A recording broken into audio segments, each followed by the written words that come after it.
What's up, everyone? It's Frank here, and everyone is talking about this game right now. Your mom is talking about it, your dad is talking about it, your brother is talking about it, your sister is talking about it. Welcome to the fucking war, soldier. That's basically the feeling I've gotten from Enlisted nowadays. What's up, everyone? It's Frank here, and everyone is talking about this game right now. Your mom is talking about it, your dad is talking about it, your brother is talking about it, your sister is talking about it. Welcome to the fucking war, soldier. That's basically the feeling I've gotten from Enlisted nowadays. And I just want to give a small shout out to a guy named Seek for tipping me that this game was actually coming out. I have looked at it before. It's from Gajin. Gajin is a great game developer, actually. One of their biggest games, Ace War Thunder, which lets you fly around basically authentic World War One and two planes. There's also tanks and shit, but I was there for the World War II stuff. Let's be real. I really love history, so having some fun battles in that game was actually really addicting. I ended up spending like 300-400 hours in like 2 or 3 months. But yeah, basically what this game is what Battlefield 5 should have been. A fun World War II. I'm not gonna say simulation because it's not. It's actually very arcadey, but it has a bit of that authentic, realistic feel, if you know what I'm saying. Like a bolt-action rifle actually one-shots people. it doesn't take like 5 bullets to kill someone. So yeah, there's that. But one thing might be differing from, for example, Battlefield, which this is the key feature for me right here. I love World War II shooters. I love how authentic they feel. And I did used to play a lot of like Day of Defeat Source because the maps are so small and we push a lot of players in. The gunfights are intense, there's a lot of grenades and stuff going on. The battlefield feels alive, and this is the key thing. For me, Battlefield 5, until the last DLC maps, the Japanese ones, the maps didn't feel really alive at all, and the guns felt a bit wonky, and it was just, I don't know, man, the feeling was just off, you know. But in this game, they have actually solved this issue with well, players basically just not filling out the map. So now you spawn in squads. You spawn in full squads. So for example, if you have a rifleman squad, you might spawn in as 5 riflemen. You only control 1, but you can switch control of the squad members on the fly. These AI are, let's just say, they could have been better. I do genuinely believe that Gajin will fix it because they have really proven to care about their games in the past. So I have faith. I have faith in Gajin. But right now they might one-shot you from like 500 meters away, or they might not be able to hit the broadside of a barn.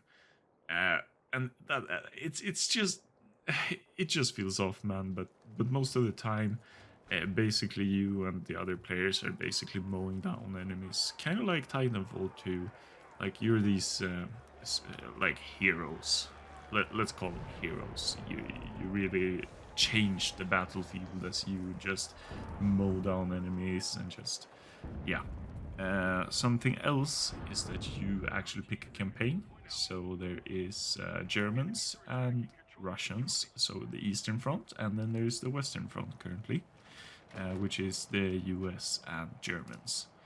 One thing I do want to note quickly is that this is a beta, so things are about to like they are going to change. But why the fuck isn't the Thompson in the game? Like, what the fuck happened there? How did you miss Thompson but have like M2 carbines and stuff? You have like I don't get it. But oh well. That's one of my personal favorite guns aside from the BAR. That's why I actually care a lot about it. So yeah. But as you play, you do level up. You get currency to order soldiers and weapons, which you can outfit your squads with. The default loadout is usually a bit... it does its job. It's not very good, but as I said, it does its job. You can do well with them. But like when you start to get like more submachine guns for your assault squads or airborne squads, depending what faction, you can also unlock armored divisions, which have like armored cars or tanks. And they actually, something I really like is that they're vulnerable and they're hard to drive, but they do, like, if someone gets in that who knows what they're doing and your team kind of doesn't really know how to handle it, they wreak havoc, man. And like the gore and like the details and the bullet effects and so, they really make a difference on how like the destruction feels. That, you know, bullets flying everywhere, there's dust being thrown out, there's blood splattering, and it's just a very, very, very cool effect that it gets. And that's something I really missed. Battlefield 5, as I said, it didn't do it for me.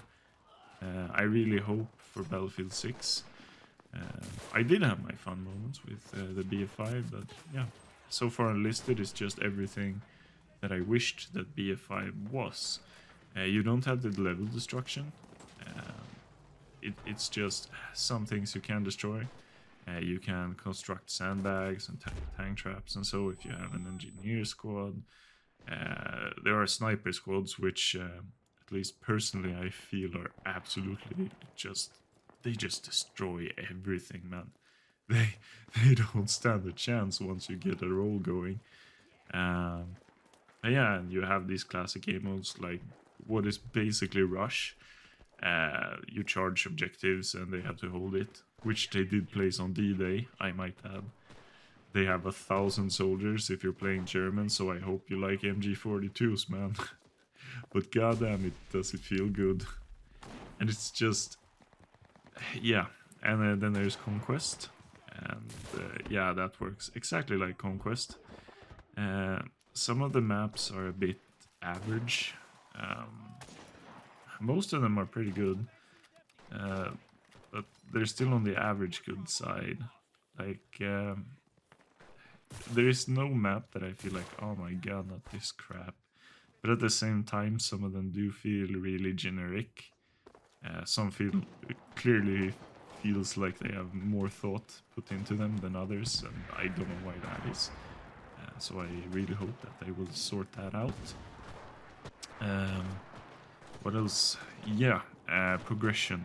I do really feel like I need to talk about this, because Gajin, when it came to War Thunder, progression took a long time, and it seems like that's the case for this game too. And I don't really think that that's a bad thing per se, but what I do feel is that it takes too long, you know? I would rather pay for like cosmetics and stuff and unlock the game assets, especially in a game like this. Holy crap, I would actually play the crap out of that. Like, but in the same way, I just feel like, oh, I want to use this gun, so I have to grind for, I'm just gonna say an example number, but like say 100-200 hours for just one gun, and it kind of loses its appeal at that point for me, because I don't have that much time nowadays to do that. Like, my main game is Escape from Tarkov. I will continue to play Enlisted on the offside. I will play some Hearthstone again now on the channel. Vermintide 2 just released the DLC. I have like somewhere over 1,000 games for the PS4. Even more, like, not even more, but more games for the PS3, more games for the Xbox, and a Steam library of over 1,000 games. So it's just I feel like if you want to compete nowadays, you kind of have to. They are doing something special. I really like the game, but I do feel that you need more if you ask people to put down so many hours into the game. And right now, at least in the beta, there is not really enough content for me to put down that many hours. Um, Maybe I will one day, actually, because I really like it. And if I do like find stuff that I want to talk about in the game, I'm sure shit gonna do it here. That's for sure. And yeah, uh, but one thing it does get right though is the authenticity feeling, like the general sense of like a battle being around you. There are planes, there are tanks, there are tons of soldiers, there are machine guns. I really think that everyone should try this game at least once because it is really, really good. Um, yeah, so I'm gonna link it down below in the description. But it's just give it a shot. Maybe it's for like maybe you feel like you want to spend hundreds of hours on this. Um, I feel like I'm gonna keep playing War Thunder. This actually awakened my like will to play that again because it was really I love that game. And Enlisted clearly improves Gudgeon's track record even more and shows that they can make really good FPS games too. Um, so yeah, maybe we have our new Battlefield in a game from a Russian developer. That would be pretty fucking cool. Not gonna lie. It is also available on Series X and PS5 if you have one of those. On the Series X, it plays really good. I have tried it and can confirm that it does work really, really well. When it comes to settings, most likely you can max it out. I do feel the graphics in some places look a bit wonky, but I don't mind. Overall, the game looks great.